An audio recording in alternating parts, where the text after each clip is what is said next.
What's up guys, it's Tom here and welcome back to a brand new Liverpool transfer news video, and I'm very excited because today we have some breaking news on the Thiago Alcantara to Liverpool transfer saga. We have some big updates to deliver for you guys, so if you are excited about this transfer news, leave a like and let me know in the comments below what do you think Liverpool need to do in this transfer window to win the Premier League title again. We are in the process of trying to sell Harry Wilson, Marco Grujic and other players, even though Grujic's agent came up with a big update, which I will talk about a little bit later. But Harry Wilson, Leeds United are interested in him and we could sell him for around 20 million. And these player sales could generate enough money to bring in Thiago. We are in the process of trying to loan out Ryan Brewster. Chris Wilder, the manager of Sheffield United, are also putting forward a proposal.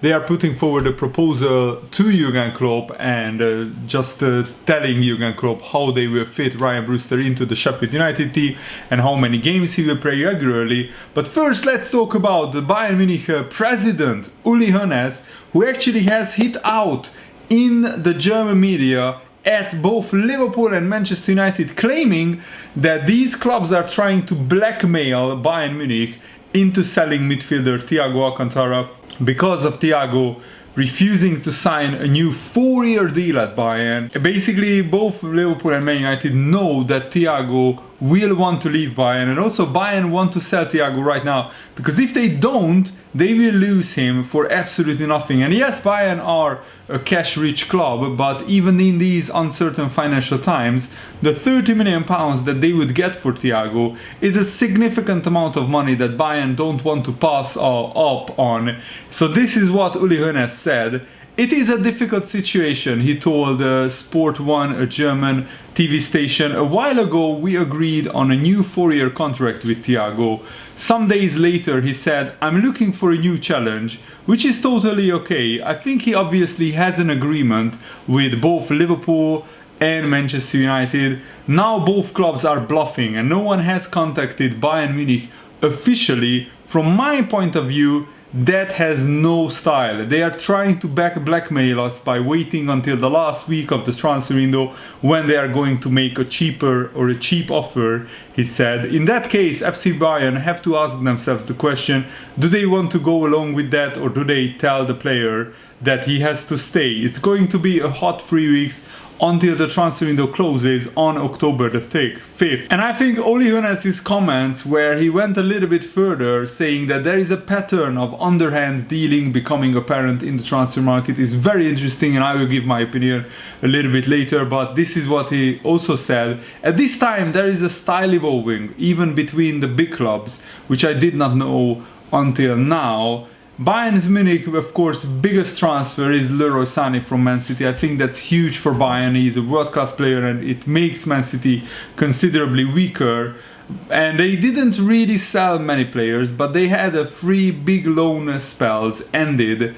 Coutinho went back to Barcelona, Perisic went back to Inter, and Odriozola went back to Real Madrid. So those are 3 big players who were on big wages at Bayern, and those wages are freed up, but they don't really want to pass up on the opportunity to sell Thiago for 30 million, considering that Thiago is not staying at Bayern no matter what happens.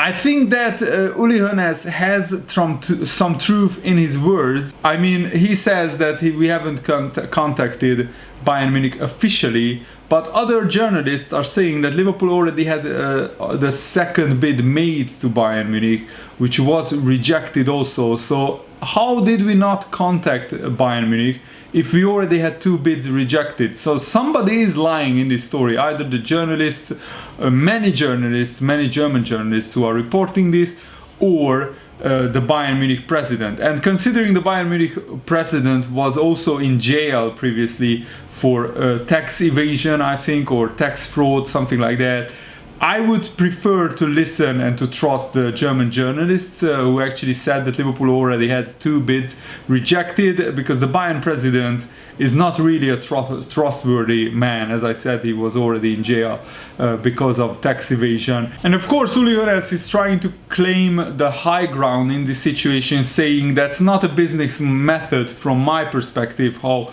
Liverpool and Man United are trying to force Bayern into selling Thiago for a little bit lower. But you can understand these clubs, and this is just a transfer tactic. Why would you want to pay 30-35 million euros for Thiago when you know that Bayern have to sell him in this summer? So it's much more preferable for Liverpool to actually wait it out and sign Thiago maybe on transfer deadline day in the last week of the transfer window, because then Bayern might have to sell him for a little bit lower price, and Liverpool really have to count the pounds going out from the club, because Liverpool are in the process of losing 100 million pounds because of the pandemic, and because fans are not allowed in the stadium, and because some sponsors already pulled out of some deals. And also David Alaba, he had some big contractual demands, and Uli Hoeness referred to David Alaba's agent as a greedy piranha, and suggested that Alaba's father had fallen under the agent's spell. The father, who I actually like very much and with whom I've always had great conversations, is being influenced by Alaba's agent. I'm of the opinion that David shouldn't allow himself to be corrupted by outside forces. It's really all about the money. David already plays for the best club in the world. Where else should he go? The final 1, 2 or 3 million euros won't make him happier. Yes, but it will make his agent happier, and that is just the nature of the beast, if you like, and the nature of the football players. Right now, most football players are represented by agents or agencies, and they are all about the profit. This is what capitalism is like, whether you like it or not. Football is a business, and agents also trying to run their businesses in the most profitable way, and they try to maximize the deals that they are getting for their clients. And you could argue that Alaba would probably want the biggest wages that he can get at this stage of his career, but I think loyalty should come into it as well. So it's a tricky situation, but I think this just shows that Uli Hoeness was already angry because of the Alaba contractual situation. So that's why maybe he used such strong words against Liverpool and Manchester United as well. And I think it's very hypocritical of the Bayern president to talk about this situation when they repeatedly told Borussia Dortmund players to basically run down their contract and sign for Bayern Munich on a free transfer or on a very low fees. And one of the reasons why Jurgen Klopp couldn't win more than 2 Bundesliga titles is that Bayern just signed 2 of Dortmund's best players, Mario Götze and Robert Lewandowski, the top scorer of Dortmund, and probably their best, most creative midfielder. They both got signed by Bayern Munich in similar circumstances, and I think it's very hypocritical, and it's very ironic that Uli Hoeness, the Bayern president, is talking about Liverpool blackmailing Bayern Munich when they were pretty much doing almost the same to Dortmund and other smaller German clubs. I mean, if you look at most of the Bayern team, some of their players come from smaller German sides, and a lot of them were on a free transfer or on a low transfer fees. So I think that's also a situation that you have to consider when you evaluate Uli Hoeness' comments. And Jamie Carragher actually hit out at some Liverpool fans who were calling for Liverpool to sign Thiago Alcantara immediately after Liverpool only barely beat Leeds United 4-3 and Liverpool conceded 3 goals. But I don't think that was because we were lacking a midfielder like Thiago. Just defensively we were shambles all over the place. But Jamie Carragher had some choice words to say. He said this: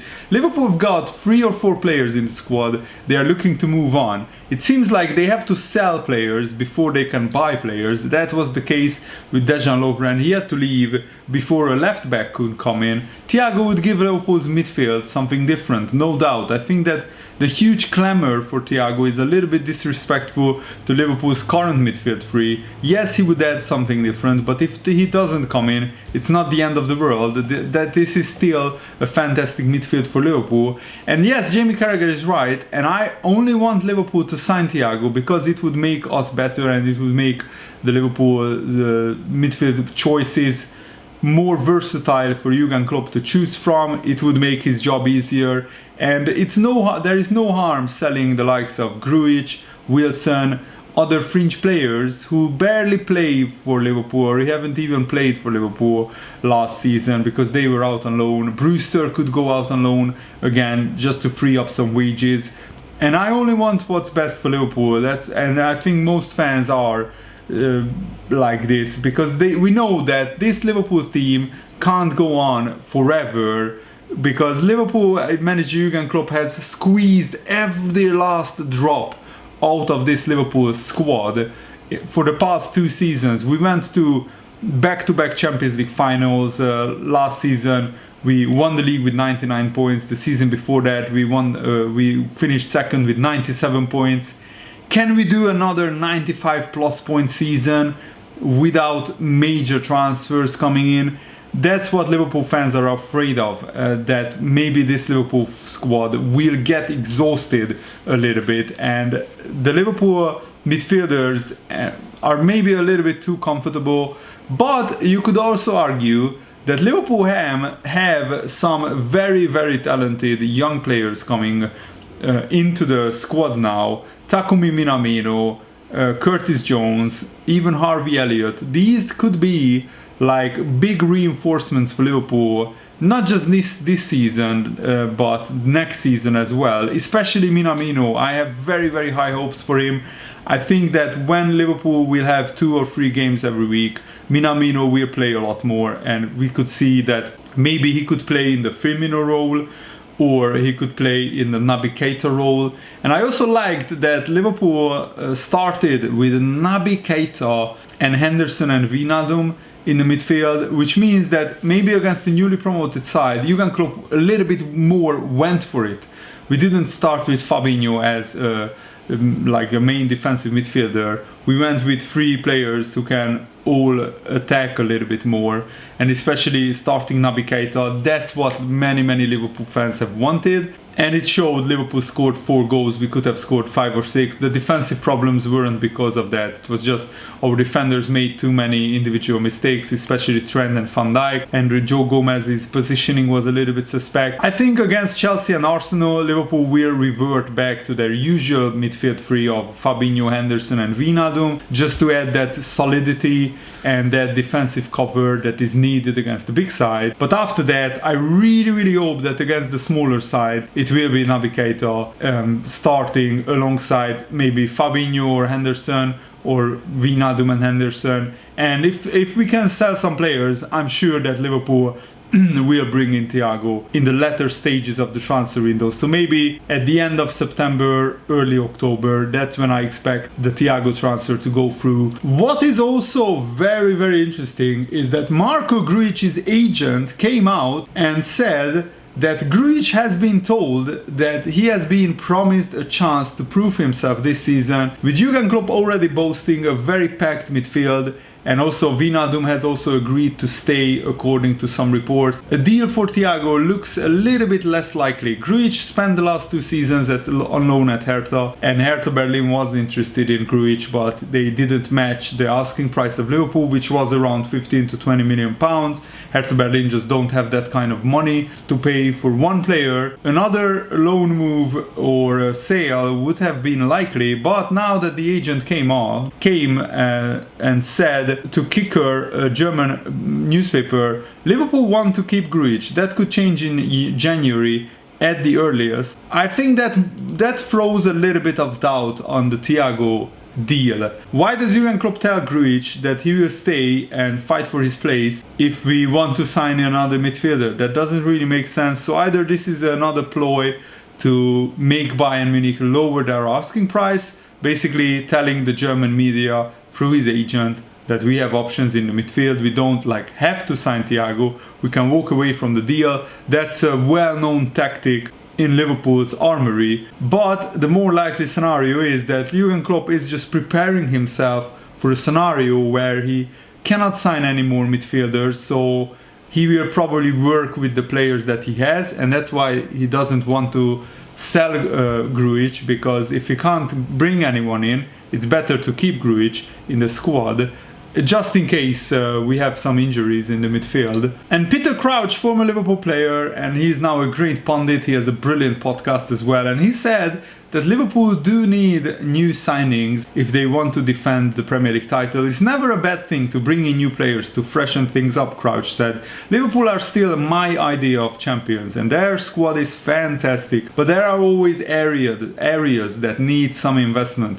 I looked at the defense against Leeds. They have got 3 great players in Van Dijk, Gomez and Matip, but I believe they could do with another addition there, as I wouldn't want to see Fabinho used as the 4th choice centre-back. Look at the second goal they conceded to Patrick Bamford. It was a rare mistake by Van Dijk that had a hint of complacency about it. Does he make the same mistake if Liverpool have signed a central defender this summer and pressure is being applied to his place? Competition raises your standards by an extra 1 or 2%.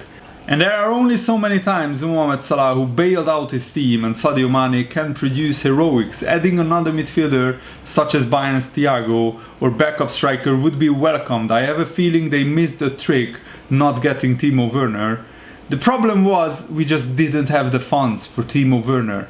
We wanted to sign him when the pandemic hit and Liverpool knew that we will lose around £100 million.